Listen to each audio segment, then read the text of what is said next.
তাদের দৃষ্টি আকর্ষণ করছি, তারা একটু অতি দ্রুত রক্তদান পর্বটি সম্পন্ন করুন। অনুষ্ঠান হয়তো চলবে তারপরেও, কিন্তু রক্তদান যে মূল অনুষ্ঠান, রক্তদান শিবির, ধন্যবাদ জানাবো তাকে। এখানে মনোজিৎ এসছে, মনোজিৎ কুণ্ডু চকলচুপুর প্রাইমারি স্কুলের প্রধান শিক্ষক মহাশয়, তিনিও নিয়মিত রক্তদাতা, তিনিও রক্তদান করেছেন।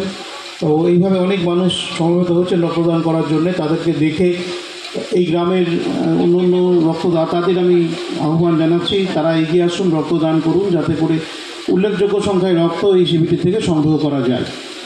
মঞ্চে উপস্থিত আছে তাকে আমি এই মহকুমাতে আবার আসার জন্য তাকে ধন্যবাদ জানাচ্ছি। উনি যেভাবে আমাদের উৎসাহিত করছেন বিভিন্ন অনুষ্ঠানে উপস্থিত থেকে, তাকে অসংখ্য ধন্যবাদ।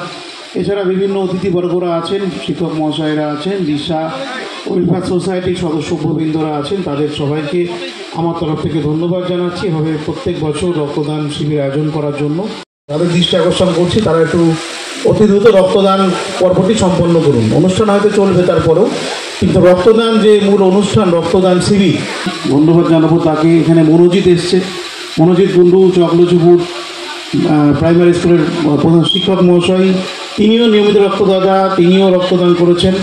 তো এইভাবে অনেক মানুষ সমবেত হচ্ছেন রক্তদান করার জন্যে। তাদেরকে দেখে এই গ্রামের অন্যান্য রক্তদাতাদের আমি আহ্বান জানাচ্ছি, তারা এগিয়ে আসুন, রক্তদান করুন, যাতে করে উল্লেখযোগ্য সংখ্যায় রক্ত এই শিবিরটি থেকে সংগ্রহ করা যায়।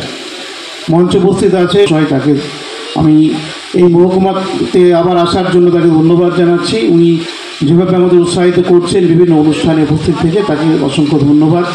এছাড়া বিভিন্ন অতিথিবর্গরা আছেন, শিক্ষক মহাশয়রা আছেন, দিশা ওয়েলফেয়ার সোসাইটির সদস্যবৃন্দরা আছেন, তাদের সবাইকে আমার তরফ থেকে ধন্যবাদ জানাচ্ছি। এভাবে প্রত্যেক বছর রক্তদান শিবির আয়োজন করার জন্য, এবং শুধু এখানে নয়,